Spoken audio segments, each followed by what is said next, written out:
আমাদের নতুন এন্টারপ্রেনার, বিশেষ করে আপনি তো জানেন হচ্ছে আমি একটা ইউনিভার্সিটিতে আছি। তো ইউনিভার্সিটি টিচার হিসেবে আমাকে প্রায় একটা প্রশ্ন স্টুডেন্টরা করে যে, স্যার আমি তো বিজনেস করতে চাই চায়নার সাথে, কিন্তু লিঙ্কটা আসলে কিভাবে চায়না এবং বাংলাদেশে হয় সেটাই স্যার আমি জানি না।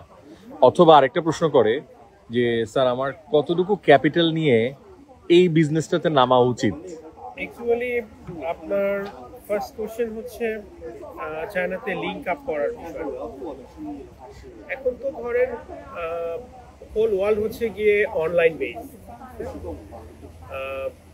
এইটা হচ্ছে গিয়ে ধরেন আলিবাবা অথবা হচ্ছে গিয়ে চাইনিজ কোনো ওয়েবসাইট দিয়ে বা হচ্ছে বিভিন্ন এক্সিবিশনে অ্যাটেন্ড করা অথবা হচ্ছে বাংলাদেশে যদি কেউ প্রফেশনালি এটা করে সেই ধরনের সার্ভিস দেওয়া বা বাংলাদেশে যদি কেউ ট্রেনিং করায় বা এই ধরনের কোনো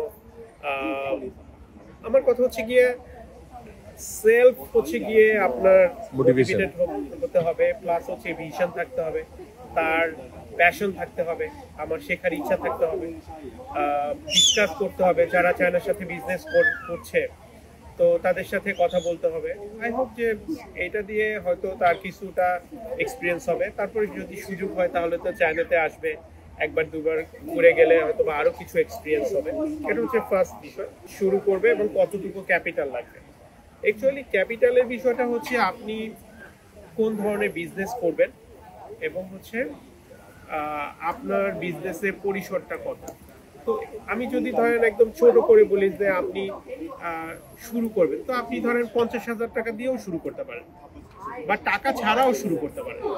ধরেন সে একজন ইম্পোর্টার, সে প্রোডাক্ট ইম্পোর্ট করছে চায়না থেকে, আপনি কি করলেন, ইম্পোর্টারের কাছ থেকে প্রথমে প্রোডাক্টটা নিয়ে আপনার মার্কেটটা ক্রিয়েট করেন, কারণ হচ্ছে সেলসটা ইম্পর্টেন্ট।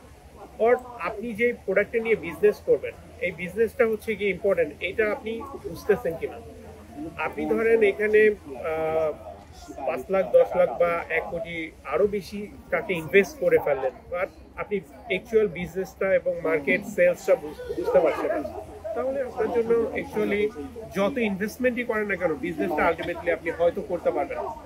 তো সেক্ষেত্রে দেখা যায় আমি যেটা মনে করি বা আমার জন্য আমি যদি বলি যে আমি কি মনে করি, তো সেক্ষেত্রে আপনার বিজনেসটা ফার্স্ট হচ্ছে গিয়ে আপনি যে প্রোডাক্ট নিয়ে বিজনেস করতে চান সেই প্রোডাক্টগুলো ফার্স্ট শুরু করবেন, এটা নিয়ে অ্যানালাইসিস করবেন, মার্কেট দেখবেন এবং তারপরে আপনার যখন সে 20% 30% মার্কেট আপনি ধরতে পারবেন বা সেল করার ক্যাপাসিটি মনে করবেন যে আমার ক্যাপাসিটি এখন আছে, আমি এই প্রোডাক্টটা নিয়ে আসলে সেল করতে পারবো, তখন আপনি হয়তো 2-4 লাখ টাকা দিয়েই শুরু করতে পারবেন প্রাইমারি স্টেজে।